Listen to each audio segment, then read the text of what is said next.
అందరికీ నమస్తే. నేను మాధురి. ఏంటి సొరకాయ చేతిలో ఉంది, ఇది ఇంత పెద్దగా ఉంది అని అనుకుంటున్నారా? నేను ఇవాళ సొరకాయ తురుముతో రాగి పిండితో ఒక రెసిపీ చేస్తున్నాను. ఈ రెసిపీని నేను ఎక్కువగా డిన్నర్ టైంలో చేస్తుంటాను. ఎందుకంటే ఇంట్లో అందరూ ఉంటారు కాబట్టి వేడివేడిగా తినొచ్చు అని చెప్పి నేను ఎక్కువగా నైట్ టైమే చేస్తుంటాను. సొరకాయను పీల్ తీసి బాగా తురుముకోవాలి. ఈ తురిమేది ఉంది కదా గ్రేటర్, ఇది 20 రూపీస్ది. నేను 6 years బ్యాక్ తీసుకున్నా. ఇది ఇప్పటికీ బాగానే పనిచేస్తుంది. అయితే చాలా చిన్నగా గ్రేట్ చేస్తుంది అనమాట. మనకు పెద్ద పెద్దగా ఉన్నప్పుడు ఏంటంటే ఆ రొట్టె రాగి రొట్టె అనమాట. ఇది రాగి రొట్టె తట్టినప్పుడు మనకు పెద్ద పెద్ద పీసెస్ కనపడవు. ఇట్లా చిన్నగా దీంతో తురిమినప్పుడు ఏంటంటే వాటర్ కంటెంట్ కూడా బాగా వస్తుంది. మనకు కలుపుకోవడానికి కూడా చాలా ఈజీగా ఉంటుంది అనమాట. రాగి పిండి 50%, బియ్య పిండి 50% తీసుకున్నా. బియ్య పిండి వద్దు అనుకునే వాళ్ళు జొన్న పిండి వాడుకోవచ్చు, లేదంటే గోధుమ పిండి కూడా వాడుకోవచ్చు. నేను జొన్న పిండి, గోధుమ పిండి, తర్వాత రాగి పిండి ఈ 3 కలిపి కూడా చేస్తుంటాను. సొరకాయ తురుము ఎంత ఎక్కువగా ఉంటే అంత టేస్ట్ ఉంటుంది. సొరకాయ లేదనుకోండి కీరతో కూడా చేయొచ్చు. కీరతో కూడా చాలా బాగుంటుంది. మునగాకు కూడా చాలా బాగుంటుంది దీంట్లో వేస్తే. నేను మునగాకు అయితే ఈసారి వేయలేదు. కాకపోతే ఎవ్రీ టైం మునగాకు చాలా వేస్తా. మునగాకు, కరివేపాకు, కొత్తిమీర, మీకు ఏది ఇష్టం అంటే అది వేసుకోవచ్చు. నేనైతే క్యారెట్, ఆనియన్స్, పచ్చిమిర్చి కూడా వేశాను. ఈ రెసిపీ మాత్రం ఆరోగ్యానికి చాలా మంచిది. మనకు రాగి పిండిలో కాల్షియం అనేది చాలా ఎక్కువగా ఉంటుంది. కొంతమందికి జొన్న రొట్టెలు చేసుకోవడం రాదు కదా, అటువంటి వాళ్ళు దీంట్లో జొన్న పిండి కలిపి కూడా చేసుకోవచ్చు.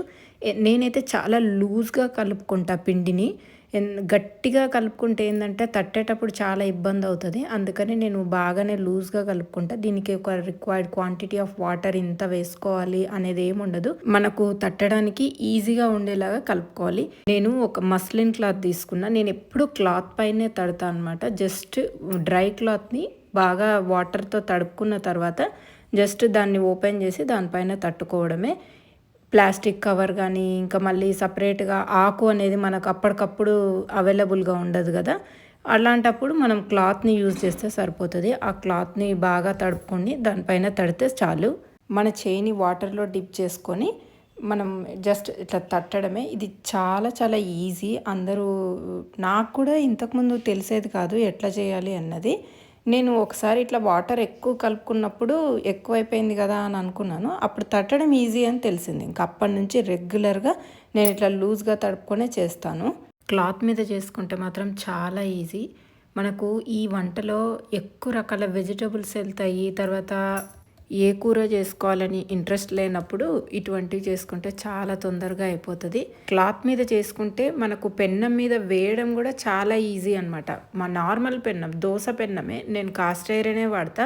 ఇప్పుడు కాదండి, నేను కాస్ట్ ఐరన్ ప్యాన్ వాడేది. నేను ఈ పెన్నము దాదాపుగా 20 సంవత్సరాల కిందటి పెన్నం చూడండి ఎట్లా ఉందో. ఏం అవ్వదు కాస్ట్ ఐరన్. అసలు మనం జాగ్రత్తగా నీట్గా పెట్టుకోవాలి. కానీ 20 సంవత్సరాలు అయిపోయింది నేను ఇది వాడబట్టి. మా ఇంట్లో కూడా మేము చిన్న ఉన్నప్పటి నుంచి కూడా ఎప్పుడు నాన్ స్టిక్ ప్యాన్ వాడలేదు, ఎప్పుడు కాస్ట్ ఐరనే. మా అమ్మ చిన్న ఉన్నప్పటి నుంచి కూడా ఇటువంటి పెన్నం పైనే చేసేది దోశ అన్నీ కూడా. నాకు అట్లాగే అలవాటైపోయింది. ఒక 2 రొట్టెలు చేసేంత వరకు మళ్ళీ క్లాత్ని ఏం తడపాల్సిన అవసరం లేదు. ఒకవేళ మీకు పిండి దానికి అతుక్కుంది అని అనిపిస్తే మళ్ళీ ఒకసారి ట్యాప్ కింద పెట్టి మళ్ళీ పిండేస్తే సరిపోతుంది. గట్టిగా పిండేసి మళ్ళీ సేమ్ తట్టడమే. ఆయిల్ అనేది అవసరం లేదు. దీనిపైన పెన్నం పైన వేసినప్పుడు మాత్రం కొంచెం మీ ఇష్టం, కొద్దిగా ఆయిల్ వేసి మనం ఇట్లా ఫ్రై చేసుకోవచ్చు. అంతే, డీప్ ఫ్రై చేయాల్సిన అవసరం లేదు, ఏం అవసరం లేదు. జస్ట్ ఒక 2-3 డ్రాప్స్ వేసి మనము వేయించుకుంటే సరిపోతుంది. వేడి వేడిగా తినొచ్చు. ఇంట్లోకి మనం నార్మల్గా ఇడ్లీ, దోశ పచ్చడి అయినా బాగుంటుంది, టమాటా పచ్చడి ఏదైనా బాగుంటుంది. నేనైతే టమాటా పచ్చడి చేసిన. ఏ పచ్చడి కావాలంటే ఆ పచ్చడి చేసుకొని తినొచ్చు. రొట్టెని కొంచెం క్రిస్పీగా కావాలి అనుకుంటే సిమ్లో పెన్నం పైన ఎక్కువసేపు పెడితే కూడా మనకు క్రిస్పీగా వస్తుంది. ఇంకా దీంట్లో మునగాకు, తర్వాత సోయకూర, దిల్ అని అంటారు కదా, నేను ఇంతకుముందు వీడియోలో కూడా చూపించాను దిల్ ఆకులు అని. అది వేసుకుంటే కూడా చాలా బాగుంటుంది. నేనైతే టమాటా పచ్చడి చేస్తున్నా. Simple recipe. జస్ట్ జీలకర్ర, తర్వాత ఆనియన్స్, టమాటోస్ వేసి కారం, ఉప్పు, పసుపు వేసి ఉడకబెట్టేస్తా. కారం వద్దు అని అనుకునే వాళ్ళు ఎండుమిర్చి నూనెలోనే కొద్దిగా ఫ్రై చేసి కూడా వేసుకోవచ్చు. నా దగ్గర అయితే ఒక 4-5 వెరైటీస్ ఆఫ్ అర్థన్ పాట్స్ అయితే ఉంటాయి. చాలామంది అడుగుతున్నారు మీరు ఎక్కడ తీసుకుంటారు వీటిని అని. నేనైతే మాత్రం రోడ్ సైడ్న ఎక్కడైనా పెడతారు కదా అక్కడ తీసుకుంటానమాట. లేదంటే శిల్పారామంలో తీసుకుంటాను. నేను ఆన్లైన్లో కొనడం మాత్రం కుండలు తక్కువ. నేను తక్కువ కాదు, నేను అసలు కొనేలేదు ఇంతవరకు. రోడ్ సైడ్న ఉండే వాళ్ళ దగ్గర తీసుకుంటే ఏంటంటే పాపం వాళ్ళు పొద్దున్నుంచి రోడ్ సైడ్నే కూర్చొని ఉంటారండి. కుండల కోసమే అది చేసే వాళ్ళ జీవన వృత్తే అది కుండలు అమ్మడమే. మనం డైరెక్ట్గా వాళ్ళ దగ్గర కొంటే మనకు తక్కువ రేట్ పడుతుంది, వాళ్ళు డైరెక్ట్గా లాభపడిన వాళ్ళు అవుతారు. నేనైతే ఈ పచ్చళ్ళలో కొద్దిగా పసుపు, తర్వాత కారం వేస్తున్నా. ఉప్పు కూడా అట్లాగే వేసేస్తా నేను.